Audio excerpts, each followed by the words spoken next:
Alright, yo then. I think I might finish up, head up home, and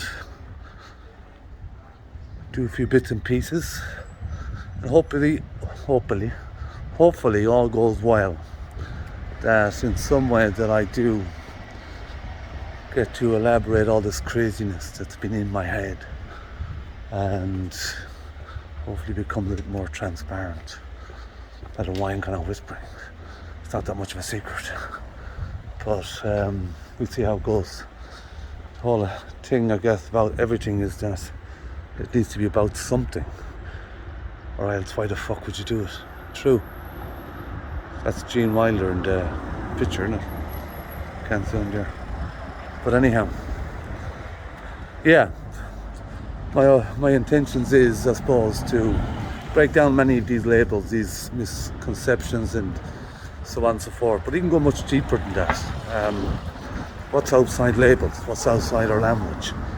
What's outside our systematic way of thinking?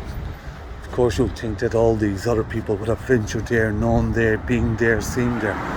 But think about it like this. None of them are Irish travellers. None of them came from Sligo. So I still maintain that we have a very strong, I don't know what to call it, very strong desire to live. We have a very strong desire to, I suppose, to fix history, end this suffering, end this pain. Something that happened once that's having effects today. Imagine having centuries of trauma come on your island that has never really truly stopped. For 5 centuries. So that's about blame. It's not about shame. It's about iron out these issues, and so we can all move forward. And like I said to you, Ireland was one of the first countries to be colonised. I had said to you in the other video I did, anyway, at least. And so why would that all be all connected? Because there's a particular programme in that mentality stuck between the religions and the politics and the belief systems and whatever else might be in there. It's called the Anglo-Irish Agreement in Ireland. It's called the Anglo-Chinese, Anglo-Canadian, Anglo-American. So the Anglo part is the part we need to focus on because it's the one that's causing most problems in today's world. Again, the world should be a very peaceful place, and I'm sure people will say there's a lot more calmer than it was before, a lot less wars than there was before, but yet we're in a psychological state where it only takes one war to end it all. That's going to be a bit big in there, I suppose, but these are things I think we understand a bit more about, taking a step outside our own mentality or outside our own language, which in this case is not our own language. In actual fact, it's a kind of unique freak language compared to any other language. Its origins were quite brutish. Sleep, kill, take. You might think that has nothing to do with anything, especially when it was 1500 years ago. But if you think about the belief systems that's playing out today that started 2000 years ago, and the extremities and people go for their beliefs, extremists and so on and so forth. History is important in that way. So I would be saying that none of that shit ended. All it was an illusion of ending. But no, because it's all in our head. And that's it, simple as. And we're going to get it out. And we're going to own it, we're going to tame it, we're going to fix it, we're going to mend it. Because Ireland wasn't the only place to be colonised. But we were one of the first to be, I suppose, socially, politically, humanly experimented with getting the colonial project to a kind of more, I don't know, bullshit projection. You know, the whole idea of the British colonialism was to educate people and to spread the good word, and take your land and shoot you if you didn't take on the good word. So yeah, with that, I suppose we're going to soon find out whether or not there's anything worth that I spent my life nagging about, I suppose, tortured psychologically, that is. Because once you think you know something, feel something that isn't conventional, I suppose, you only know that later in life. Because you would think, I did, as I had when I was younger, that if settled people were educated, it means they must be intelligent people. But when you look at the education, how it's broken down to various other departments and subjects and topics, and even within there, they have issues. The experts won't always agree with each other. So trying to explain a traveller Irish mentality outside the colonial mentality inside Ireland in modern day, I suppose I was asking for a lot.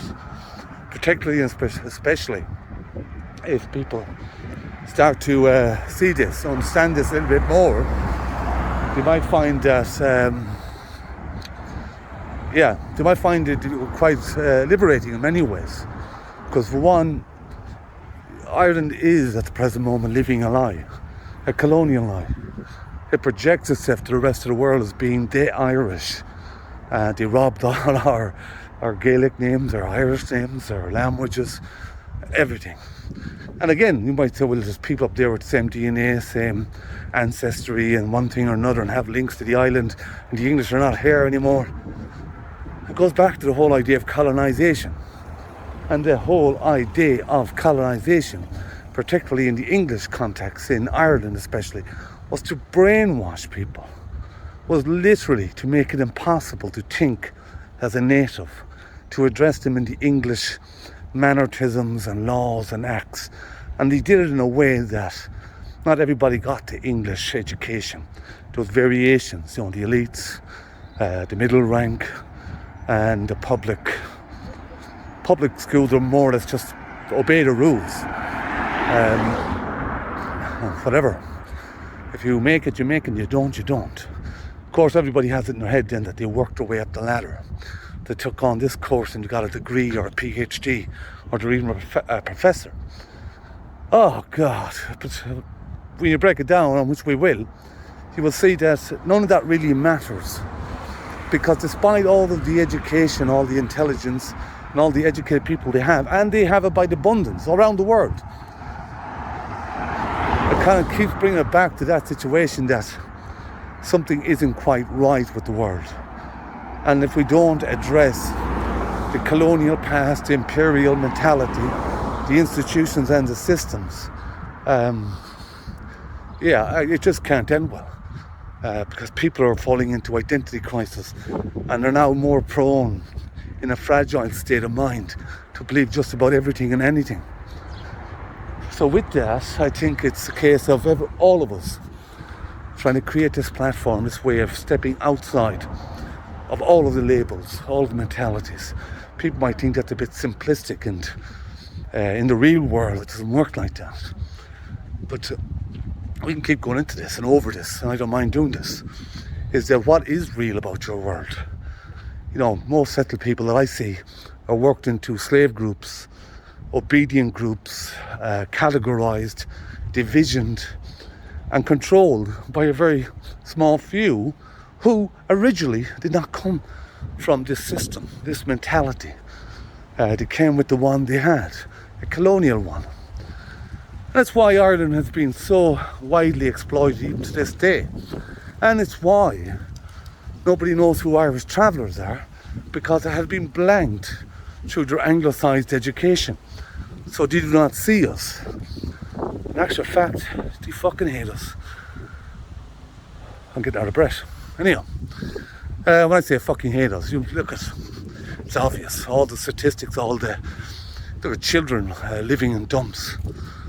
Families forced to live in dumps. Families forced to die on waste grounds. Children are used and abused by this state. And a lot of people have stood by. And unfortunately, for them, it was just above and beyond their understanding. They were absent of history, absent of the voices within that community. I'm feeling them up the hill, not gonna lie to you. Anyhow, just like the Pale when it set up its forts, Meath, Offaly, Wicklow maybe, I'll get around to it, 3 or 4 of them. So the Pale wasn't just Dublin, they had set up their fort further afield. That was to keep out the wild Irish. It was more or less to let in the crazy English. That's what it was. Nothing personal against the English people. I'm sure if you're watching and seeing this, I have absolutely no animosity, ill feelings. I better go walking more. Anyhow, no anti anything in there. I understand this, I suppose, coming from where I was coming from, who I am, and that in itself took decades. I mean fucking decades of figuring out, working out that there was something not quite right with Ireland. And now we know why. We know how. And I'm sure we know ways to work together.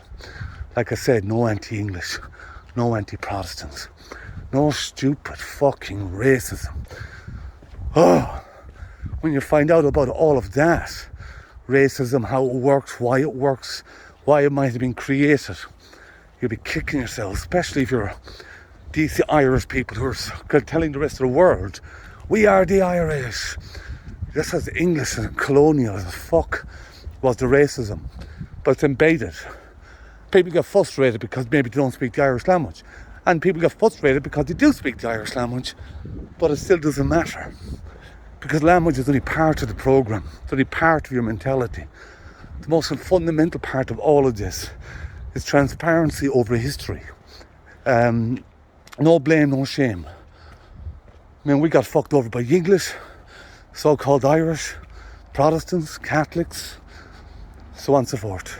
This is not victim mode either. We couldn't be the victims when we're the ones that are being attacked by a colonial system, by Irish people. Irish people attacking Irish people, telling the Irish people to be more like the Irish people, when the Irish people themselves are using English colonial systems and institutions that have been educating their people one generation after the next. All of this is not about using as weapons or belittling. We told you for 500 years, we're not your superiors. We never felt that way. But we always knew that we would never be anyone's inferiors. You have the advantage. You have Dublin. You might like this life, the settled life. It's probably not the worst life in the world. But when you look at it on a global scale, from Dublin to London, India, Pakistan, Palestine, Israel, China, and various other parts of the world, Americans, Canadians, Australia, New Zealand, all of that is a colonial pattern, and it's the one that was experimented first in Ireland, and that's the one we're going to smash, or at least change, hopefully.